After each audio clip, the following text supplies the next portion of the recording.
The rise of Reims shows youth is the future in Ligue 1, but for how long? French academies have long sustained Ligue 1, both in terms of finances and football. The production line often follows a well-rehearsed system, especially for smaller clubs. When a place in the first team opens up, clubs will look to their academy instead of wasting resources signing established professionals. Such is the depth of talent, the gap in quality between the two options is far smaller than the resources needed to facilitate them. Now, however, driven by financial concerns, that system is becoming more formalized and widespread.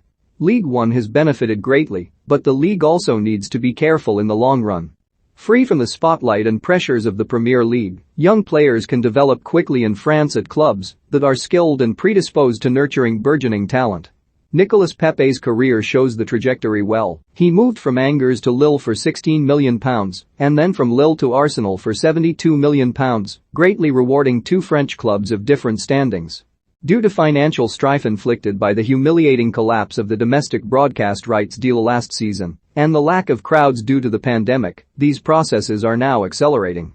Ligue 1 clubs are being forced to become more speculative in their promotion of young players under the gaze of French football's financial watchdog, the DNCG, to whom clubs must prove their budgets balance out, making experienced, more costly signings even less realistic.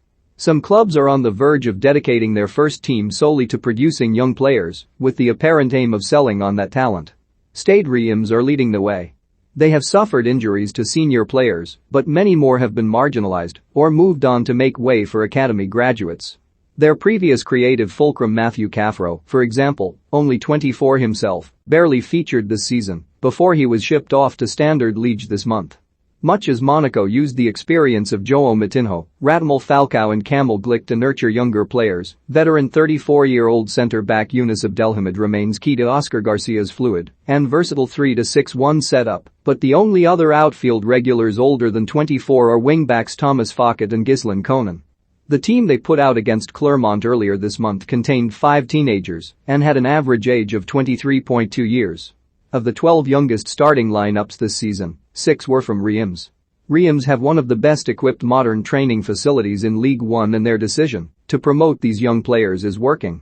They were beaten 4-0 by PSG this weekend, but they matched the league leaders for long spells, and 2 of the goals they conceded were deflected. Having been relegation contenders at the start of the season with their experienced players in the team, they are now competitive and tricky opponents for everyone. Garcia has quietly conjured up a managerial magic trick in repeatedly doubling down on his young players while also producing results. Midfielders Alexis Flips, 22, and Dian Lopi, 19, look at home in Ligue 1. Forwards such as Nathaniel Mbuku, 19, who impressed last season, Ilan Kebel, 22, Ndri Kofi, 19, and El Bilal Tour, 20, who broke through in 2020 after arriving from his native Mali, have continued to cause Ligue 1 defenses problems. Centre-back Wout Faes, a relative veteran at 23, has become one of the most solid defenders in the league. Reims' plan is working off the pitch too, with foreign clubs showing an interest in their youngsters. Their 19-year-old striker Hugo Ekitike has been the subject of £30 million bids from Newcastle in recent weeks, with Chelsea and others also keen.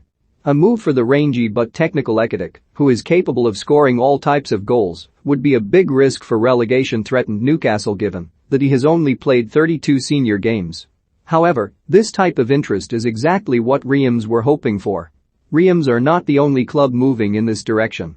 Saint-Étienne and Monaco have regularly fielded teams with an average age of under 24 this season, and Marseille began the campaign with the youngest squad in Europe's top 5 leagues.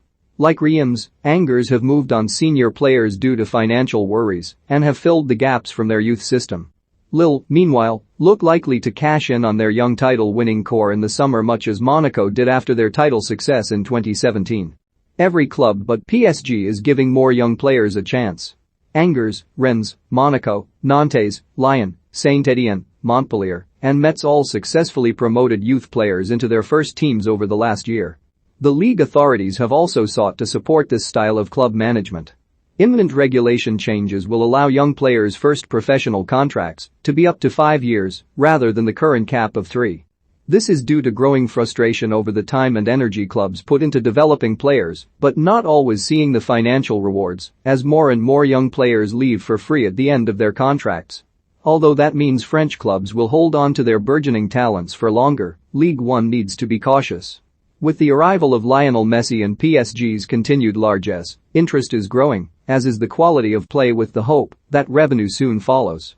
A selling mentality is necessary for some clubs, but if it becomes ingrained, French football risks mirroring South American leagues in being full of exciting young talent often poached too soon, aging returning heroes and a sea of averageness in between.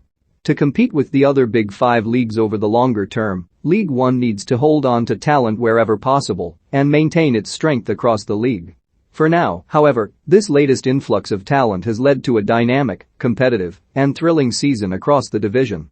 Although such impetus has arisen partly due to mismanagement, rarely has the self-styled League of Talents so earned that moniker. Bordeaux moved out of the relegation zone and probably saved coach Vladimir Petkovic's job for now after their rollercoaster 4-3 win over Strasbourg.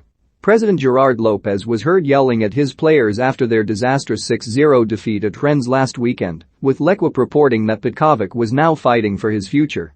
Goals are not an issue for Bordeaux. Hwang Ui-jo scored a hat-trick at the weekend to take his tally to 9 this season, with his strike partner Albert Ellis on 8, but they have the worst defense in the league, a problem that will only get worse with Laurent Koscielny banished due to his high salary.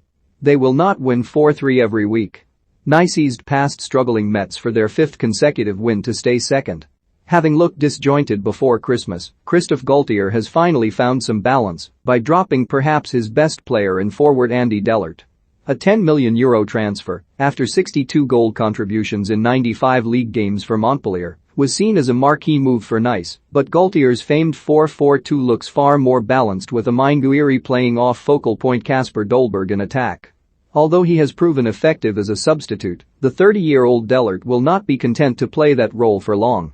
This is an article from Get French Football News. Follow Adam White and GFFN on Twitter.